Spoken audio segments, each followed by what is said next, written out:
రఘు ఏమిటిది? అరే ఇల్లంతా కాలిపోతుంది. ఏం లేదు, ఎంతసేపు అయిందిరా నువ్వు వచ్చి? అప్పుడే వచ్చేసా. మరి మమ్మల్ని లేపలేదే? కొంచెం డొక్కలో నొప్పిగా ఉంది. దీని పని ఇలా ఉందా అని శుభ్రంగా భోంచేసి పడుకున్నా. వీడి పని ఇలాగుందా అని ఆ జ్వరం వచ్చి పడి. ఎందుకు రాదు? రాత్రి 12 గంటల దాకా మంచులో తిరిగి తిరిగి ఇంటికి వచ్చి ఆ చల్లగా ముద్దయిపోయిన అన్నం తింటూ ఉంటే ఎందుకు రాదురా జ్వరం? ఇదిగో చూడు రఘు, నువ్వేదో పెద్ద మాకు మేలు చేస్తున్నావు అనుకుని నిష్కారణంగా నీ ఆరోగ్యం నాశనం చేసుకుంటున్నావురా. నీ వరస చూస్తుంటే అసలు నేను ఈ పెళ్లి ఎందుకు చేసుకున్నానా అని బాధ కలుగుతుంది. చచ్చా, అవేం మాటలరా ఊళ్ళగా. అవును, నిజంగా నేను ఫూల్లే. నువ్వు కదలకుండా పడుకో. లత, లత ఏమిటండి? ఇలారా. ఏం జరిగింది? చూడు మీ అన్నయ్య బజారంతా బలాదూరు తిరిగి ఒక విషయం జ్వరం కొని తెచ్చుకున్నాడు. అరేదే, ఒళ్ళు కాలిపోతుందే. అమృతాంజన బాటిల్ అందుకో. ఈ తలకి రాస్తుండు, నేను ఇప్పుడే వస్తాను. ఏమన్నాయ్యా, బాధగా ఉందా? లేదు, నా మనసులో ఉన్నది బాధ కాదు, అంతులేని ఆనందం. మీ భార్యాభర్తలిద్దరూ కన్న తల్లిదండ్రులనే మరిపిస్తున్నారు.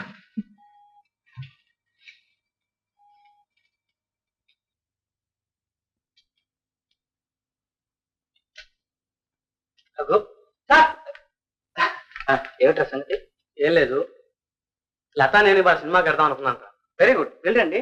వెళ్దామనే 2 టికెట్లు కూడా అడ్వాన్స్ గా తెప్పించాను. కానీ ఎవరో ఫారెన్ అఫీషియల్స్ వస్తున్నారట, ఆఫీస్ లోనే ఉండమని జనరల్ మేనేజర్ పిలిచి చెప్పాడు. అలాగా? అందుకు నువ్వు లత విజయ్ ఉంచరా, రేపు ముగ్గురం కలిసే వెళదాం. ఎవరు రైడు? ఇవాళ టికెట్తో ఎక్కడైనా రేపు సినిమా పంపిస్తారా?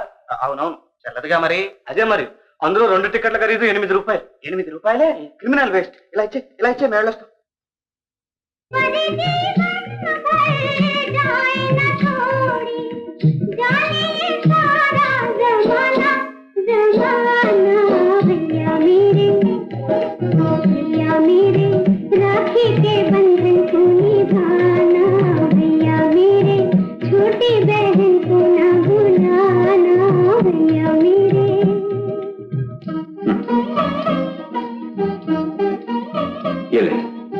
अब जा और अपने शेखर भैया को भी राखी बांध ले।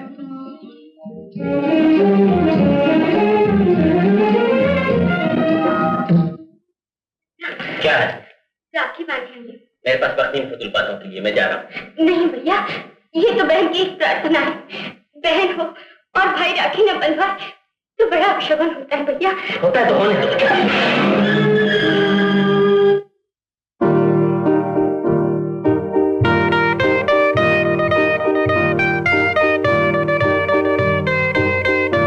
సినిమా చాలా బాగుంది. కరెక్ట్. డైరెక్టర్ ఎవరో తెలుసా? ఎల్వి ప్రసాద్, మన తెలుగువాడే. నేను అలా వెళ్ళి సిగరెట్ కాల్చుకుని వస్తాను. నీకు కాఫీ, కూల్ డ్రింక్ ఏమైనా?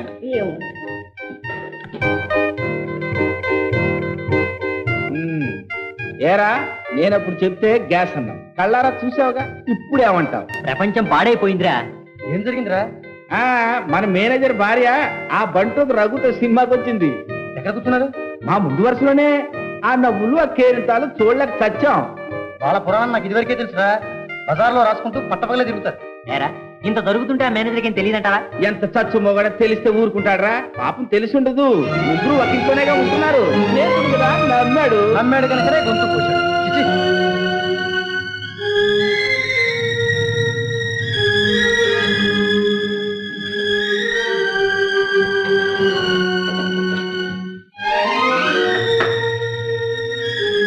లత, లేమ్మా, ఇంటికి పోదాం. అదేమిటన్నయ్యా? నాకు తలనొప్పిగా రాపోతా. అలాగే. చూసారా, ఇట్లా లేచిపోయి. రఘు దేవాంతకుడు రా, మళ్ళీ చూసుంటాడు, కనిపెడతామని దుకాణం ఎత్తేశాడు.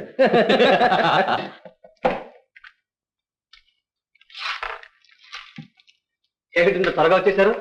సినిమా బోర్ కొట్టిందా? బాగానే. ఏమిటలా ఉన్నాడు?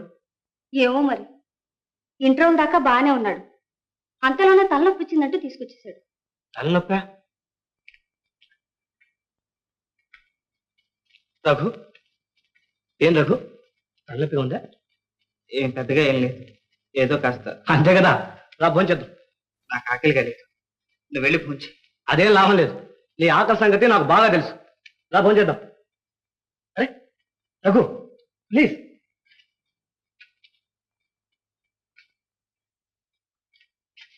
కూర్చో.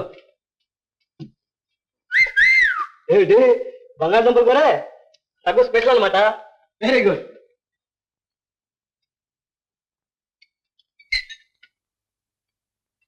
అదేమిటి రఘు అలా మెతుకులు ఎక్కడుతున్నావు ఏంటి?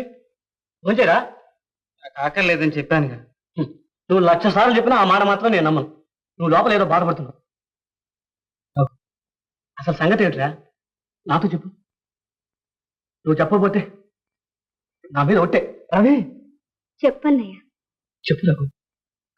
మన కంపెనీలో వాళ్ళు కూడా కొంతమంది సినిమా చూడడానికి వచ్చారు. వాళ్ళు నిన్ను లతను చూశారు. మీ ఇద్దరు గురించి ఇష్టం వచ్చినట్టు కూశారు. అవును. అవన్నీ నువ్వు తెల్లబోయి విన్నావు. అవును. అందుకనే నీకు ఈ సంగతి ఇప్పుడు తెలిసింది. అంటే ఇలా మాట్లాడటం నీకు చాలా రోజుల నుంచి తెలుసు. నీకు తెలుసా? ఏమిటి అలా బాధపడుతున్నావు? ఏముంది ఇందులో? వీధంబడి ఏనుగు పోతుంటే బుద్ధి లేని కుక్కలు అనేక మురుగుతుంటాయి. మొరగని మనకే కాదే. హాయిగా ఫోన్ చేయి. అలా కాదు రవి. ఏమిటి అలా కాదు? వాళ్ళని అలా మొరగనివ్వకూడదు. అయితే ఏం చేయాలంటావు? వెళ్ళి ఒక్కడి నోటికి తాళం వేయమంటావా? అది మన తరం కాదు. మరి ఇంకే వాళ్ళ ఆ విధంగా మాట్లాడటానికి అవకాశం ఇవ్వకుండా మనం నడుచుకోవచ్చు.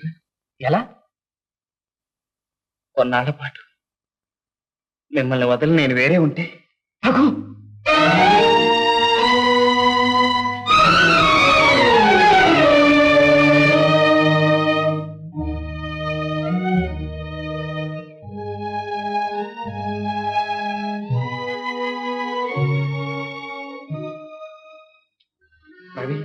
నా కంఠంలో ప్రాణం ఉండగా మళ్ళీ అలాంటి మాట అనకు.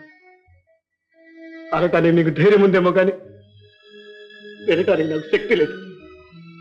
రఘు నిన్ను విడిచి నేను బ్రతకలేను రఘు. రవి, నీకు దూరమై నేను బ్రతకలేదు, కానీ దగ్గరగా ఉండి ఈ నాశనము చూడలేను. నన్ను ఏం చేయమంటావు రవి? నన్ను ఏం చేయమంటావు? అన్నయ్య, ఈ చిన్న విషయానికి ఇంత బాధపడుతున్నారా? ఎవళ్ళో నీచులన్నారని పండంటి మన జీవితాన్ని నాశనం చేసుకుంటావా? అపురూపమైన మీ స్నేహాన్ని బలి చేసుకుంటారా? అసలు ఇదంతా నా మూలన్నే వచ్చింది. నేను చచ్చిపోయినా బాగుంటుందయ్యా. లత, అంత మాట అనుకు తల్లి. మనకు సాక్షిగా భగవంతుడు ఉన్నాడు. భగవంతుడు ఇచ్చిన మనసు రథం లేదో పోస్తారు. మనకే భయం ఎలా రవి? అమ్మ లత, నేను బ్రతికుండగా నువ్వు మళ్ళీ కడుపుని పెట్టడానికి వీలేదు తెలుసుగా? అబ్బా, ఆకలి దహించుకుపోతుంది. రారా భోంచేద్దాం. అదన్నా వడ్డించు. బంగాళదుంపలు కూర ఉన్నావు కదా, కొంచెం వడ్డించమ్మా. వడ్డించమ్మా.